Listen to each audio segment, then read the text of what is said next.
Aunque San Pablo Ermitaño se sentía feliz al intuir que pronto se reuniría con el Padre Celestial, su único amigo de toda la vida, deploraba el hecho de que ya no podría compartir su entrañable experiencia mística con quienes buscaban ávidamente al Señor en la soledad del desierto, porque en los últimos 90 años de su existencia no había tenido contacto con ser humano alguno. Pero su tribulación no quedó en el vacío, pues al mismo tiempo San Antonio Abad, quien también llevaba muchos años sin ver a nadie en otro rincón del mismo erial, acuciado por la curiosidad y un poco de vanidad, se preguntaba desde hacía varios días si él sería el único eremita de esos lares, o por lo menos el más sabio y antiguo. Así las cosas, Dios, que conocía la aflicción de San Pablo Ermitaño, aprovechó la coyuntura y le dijo en sueños a San Antonio Abad que en efecto existía otro anacoreta más sapiente y longevo que lo esperaba en su gruta. Entonces, este monje emprendió el camino y cuando ya estaba a punto de tirar la toalla tras varias semanas de búsqueda inútil, llegó a las estribaciones de una calcinante montaña. En ese momento, una extraña zorra atravesó raudamente ante él, se perdió por entre unas rocas cercanas y como no volvió a salir, la raposa lo interpretó como una señal divina. Por lo tanto, decidió indagar y se encontró una gruta, se acercó a la entrada, preguntó si había alguien y por respuesta escuchó cuando la cerraban con una piedra. Pero San Antonio Abad no se amilanó y llamó varias veces hasta que desde adentro fue removida la roca y emergió con la fragilidad de sus 113 años la macilenta y temerosa figura de San Pablo Ermitaño. Al instante, sin conocerse, se reconocieron y cuenta su biógrafo San Jerónimo, que se llamaron por sus nombres, se abrazaron, oraron juntos, compartieron sus experiencias espirituales y la hogaza de pan que les trajo un diligente y manso cuervo. Pablo Tebano,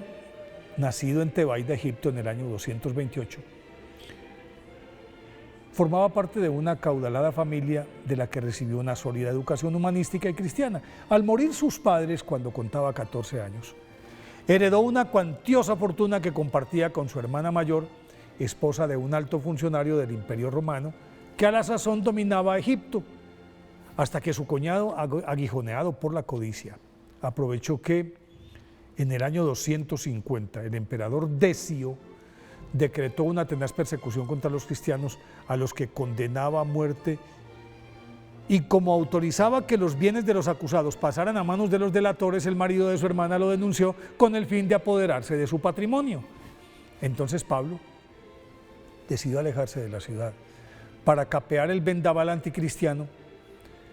que afortunadamente amainó con la muerte del cruel monarca. Ello le permitió retornar y disfrutar de un poco de paz durante algún tiempo. Pero esa pausa se vio alterada con el cambio de actitud de Valeriano, sucesor de Decio,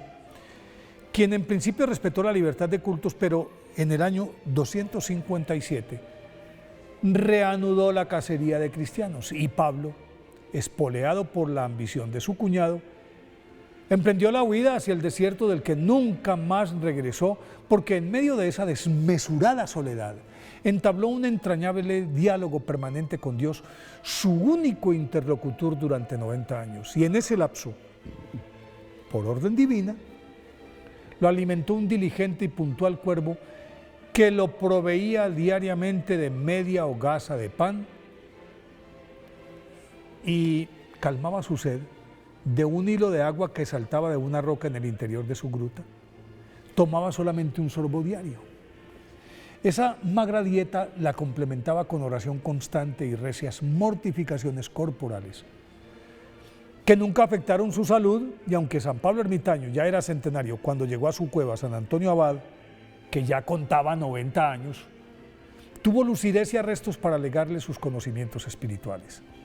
Tras varios días de provechoso intercambio místico, San Pablo Ermitaño le comunicó que moriría pronto y le pidió que su cadáver fuera envuelto en el manto de San Atanasio. Entonces, San Antonio Abad salió apuradamente a cumplir con el encargo y al regresar con la túnica que le había regalado el obispo de Alejandría, su posterior biógrafo, encontró muerto a San Pablo, al que enterró, según el relato de San Jerónimo, a principios del año 341, con la ayuda de 2 leones mansos que cavaron la fosa con sus garras. Por eso, hoy 15 de enero, día de su festividad, pidámosle a San Pablo Ermitaño que nos enseñe a escuchar a Dios en nuestro desierto espiritual.